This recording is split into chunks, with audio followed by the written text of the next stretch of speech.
одоо стрессийг хураагаад, тайлахгүй, гадагшлуулахгүй л байгаад байгаа бол энэ маань мэдрэлийн ядаргаа болно. Тэгэхээр ядаргаанд орохгүй байхын тулд өөрт тохирсон тэр стресс тайлах ямар нэгэн аргыг бүр зуршил дадал болгох хэрэгтэй.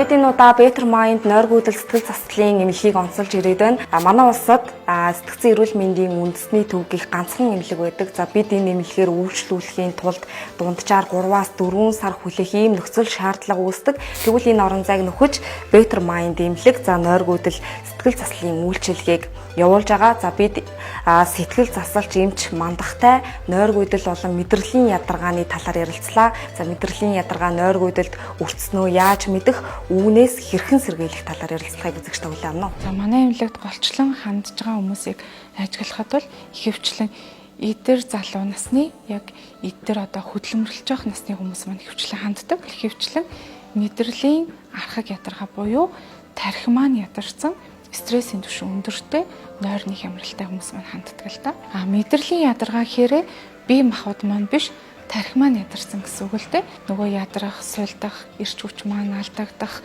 юмнаас хашрамтгай, төгшөөдөг болдог, ачаалалт ах чадвар маань сулрах зэрэг шинжилэрнэ. Хөнгөн сэтгэл готрах шинжүүд илэрдэг. Юмд бууж өгөмдгий болоод нэг тийм цаанаа гунигтай, ханамжгүй мэдрэмж төрөөддөг. Юмд хэтрүүлэн санаа зовтгой болчдөг. Би уул нэм ууралдаггүй хүн байсан. Тэгсэн чинь амархан уурлаад идэг болчлоо.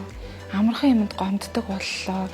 Дуу чимээнд хит мэдрэг айгүй дургу байна. Зургтны дууга чангалж үзэж чадхаа боллоо. Утасны дууд хүүхтэй байна. Хүүхдүүдийн дуу ч гэсэн түүхтэй байна гэж хэлдэг. Тэгээд мэдрэлийн ядаргааны 5 дахь шинж нь нойр хямрчдаг.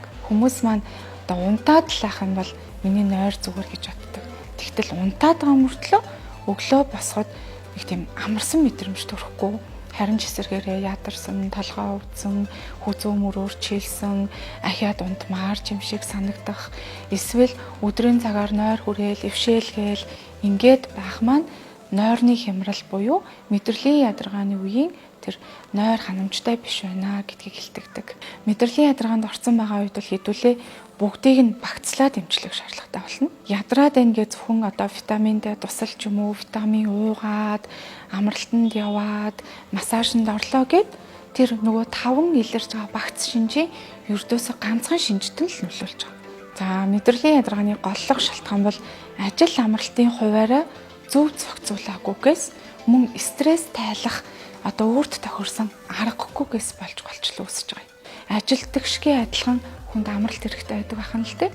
Тэгэхээр амралт гэхээрээ бие маань чамрах хэвээр, тархи маань чамрах хэвээр, сэтгэл маань чамрах хэвээр. Бодлоо амраахын тулд хэдүүлээ бодлыг одоо нэг бол өнгөрсөн лөө бодол маань гүйж байгаа, нэг бол ирээдүрөө гүйж байгаа. Ингээр л одоодоо төвлөрч чадахгүйгээр түгшилт үүснэ. Нэг бол нөгөө тархины маань одоо хит ачаалал үүсгэх гэдэг. Тэгэхээр тэр бодлыг одоодоо төвлөрүүлэх гэж одоо үе хичээж өөртөө дадал үүсгэх хэрэгтэй л дээ. Тэгэхээр бодлоо амраана гэдэг маань одоодоо л төвлөрнө.